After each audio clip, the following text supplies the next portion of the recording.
Hey guys, welcome back to the channel and to a very special review. Now, if you guys aren't overly familiar with Rolex, this may look like any other Submariner to you, but this is not a Submariner, this is actually a Sea Dweller. And there are a multitude of things that are very unique about this particular one.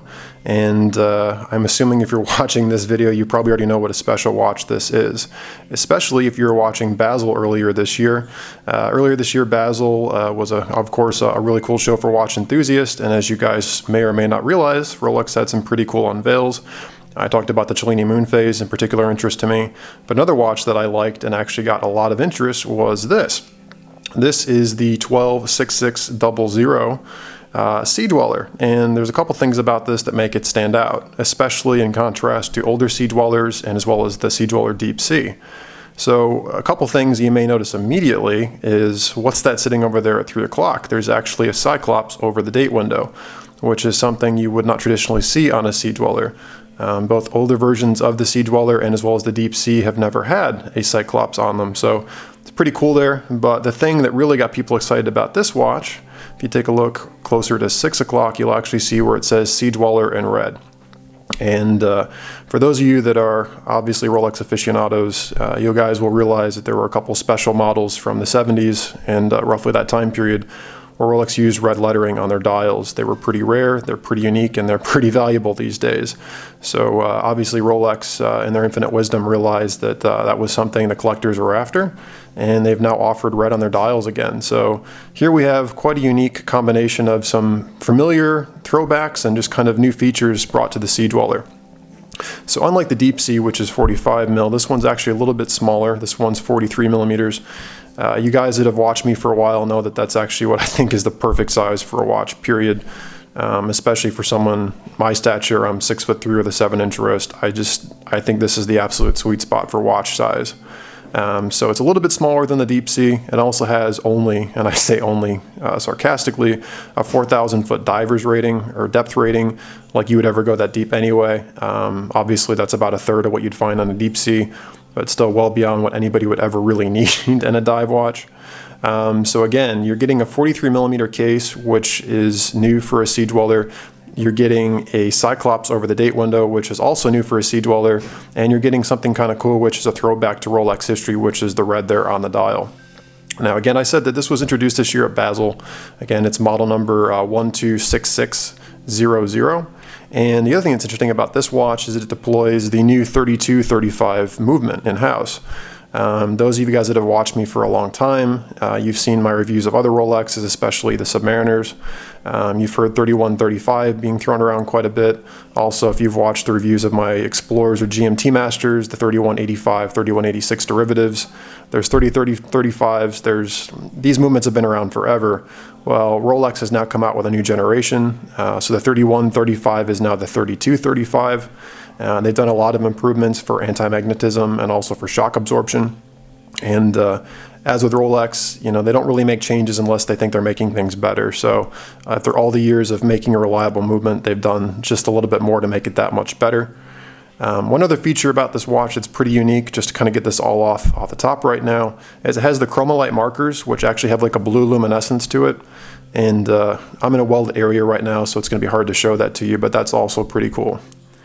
Speaking of where I am, I'm back over visiting my friends at Bernard Watch, and if you know anything about Rolexes, you would realize that it's actually pretty amazing that they've gotten a hold of one of these watches, since this thing just came out and these things are pretty impossible to find right now. So if you're looking for rare pieces, they seem to be the guys with a hookup to find that stuff that's hard to find. I know these things, I believe, retailed at $11,350-ish, somewhere in that range, but good luck finding one. And really, if you want one right now and you're not on your VIP list at your local dealer, going through a source like Bernard Watch is basically the only way to get a hold of one of these guys. So in short, I saw they had one on the website and I had to come check it out. So, I know this watch is coveted right now, and holding it in my hands, I have no doubt why that is. I mean, just look at it. It's beautiful. You can see all the reflections that are getting captured in the ceramic bezel. As you guys know, I mean, I've owned just about every Rolex there is, but all mine are vintage. They're the aluminum inserts, as I've mentioned in my other reviews, including the Deep Sea and the GMT Master. The ceramic bezel is just, to me, such a nice upgrade. It's beautiful. I mean, I don't know what else to say. If you've held a pre-ceramic and a ceramic, I think you would agree that the ceramic is that much better. It's kind of ironic, actually, in that some of the older pre-ceramics, like my GMT Master, in some respects are worth more than a used equivalent ceramic. But that's just the way the times are. People always like what they can't have anymore, I guess. But this bezel is beautiful. The machining is flawless. The depth on the markings is perfect. It's beautiful, and it operates with the precision you'd come to expect of a Rolex with a coin edge bezel. It works, and it works beautifully. It's a precision instrument. I've talked about it on every video of what this thing does. I know you guys are probably sick of hearing it, but again, you just set the marker here to wherever the current minute hand is, in this case here, and as the minutes tick away, you can keep track of elapsed time. If you're actually going to be a rare occasion and use this as a dive watch, you can definitely use it to keep track of your bottom time. You can use it to keep track of soccer practice or how long you work out at the gym. I mean, you can use this for whatever you want. It's a nice little feature. It makes it really easy to read at a glance of how much time has elapsed in a given period. So again, the bezel it works beautifully. And believe it or not all watches have that. As I've complained about in some of my other reviews, especially with my Omega Seamaster, the bezel on that watch is terrible in comparison to a Rolex bezel, in my opinion. But this watch is beautiful. I love how Rolex is doing mostly the maxi size markers anymore. Legibility, as you can see, is just perfect. The dial, the printing, as Rolex always does, is extremely readable. It's very crisp. A lot of people I know are going to be upset that there's a Cyclops on this watch. I know it's a love it or hate it feature. Personally, I'm really happy to see it, although I do kind of like the fact that the older Sea Dwellers didn't have it. It kind of made them special. But I like seeing it there, and I think it's kind of cool, and it's definitely functional. I mean, again, if you look at the date without the Cyclops on top of it, you can see that it really does a good job of magnifying the date window. And again, for a tool that's easily read at a glance, I mean, it does a tremendous job. The little flare of Sea Dweller in red is, of course, very cool, and it's a very nice throwback to Rolexes of yore, especially ones from 40 years ago or so. Again, it's good till 4,000 feet, which I don't know why you'd ever need to go that, and no human diver that I'm aware of can go down that deep without some, serious containment around them. It is, of course, a superlative chronometer, which means, of course, it's getting chronometer specs, and I can say as a Rolex owner for many, many years, Rolexes tend to keep extremely accurate time. It is, of course, certified, Swiss made down at the bottom, which is, of course, Rolexes make, I think, more stuff in Switzerland than any other manufacturer. I mean, they make almost everything on their own. I think there's there's very few parts that Rolex doesn't make in-house in Switzerland. They really are a Swiss manufacturer in the truest form of a Swiss manufacturer. Looking at the case, it is a traditional style case. Again, it's very similar to what you'd see on a Submariner. Unlike a Submariner, though, you do have this helium escape valve over here at 9 o'clock. Now, unlike an Omega, per se, such as like a Seamaster Professional, this one isn't screw or unscrew, this one's automatic. So, if you are a rare breed and you're a saturation diver and you're worried about, getting helium inside of your case, Rolex has you covered, and this will automatically release the helium from the case. For the rest of us that would never take something like this diving outside of a desk, it's just kind of cool.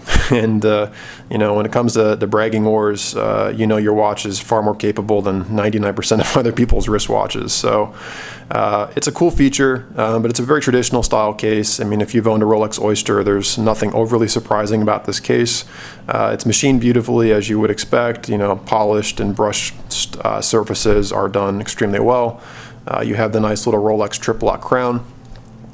To those of you that aren't overly familiar with Rolex's trip lock crown, and I've talked about it before, that's their series of 3 gaskets. You can see one of them here. There's actually another one inside the crown. There's trip lock because there's 3 gaskets, and their whole job is to keep water from entering through the crown system. So as you can see, I pulled the crown all the way out as well. The second hand is stopped and it's hacking, so I can now adjust the time as such.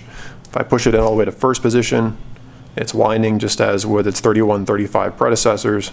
And if I go to second position, I can change the date, which again, with a Cyclops is a very, very legible date window.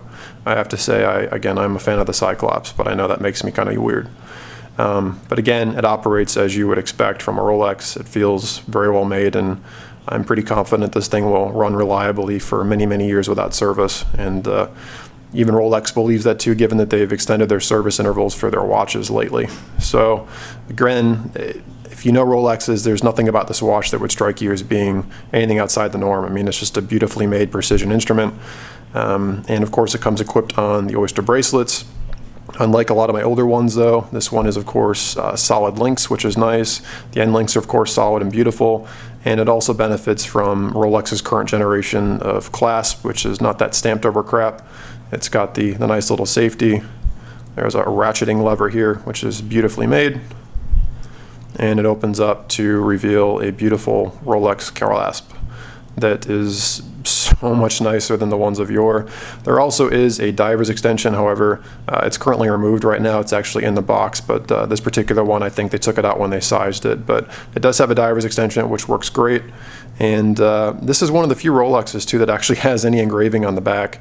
And the way they do it with the Sea Dwellers, you'll see the original gas escape valve they always mark, and it says on the other side, as you can see here, Rolex Oyster Sea Dweller with the little crowns. You know, given that most Rolex case backs are completely blank, I do have to say that I do appreciate the little bit of flourishing they do on this.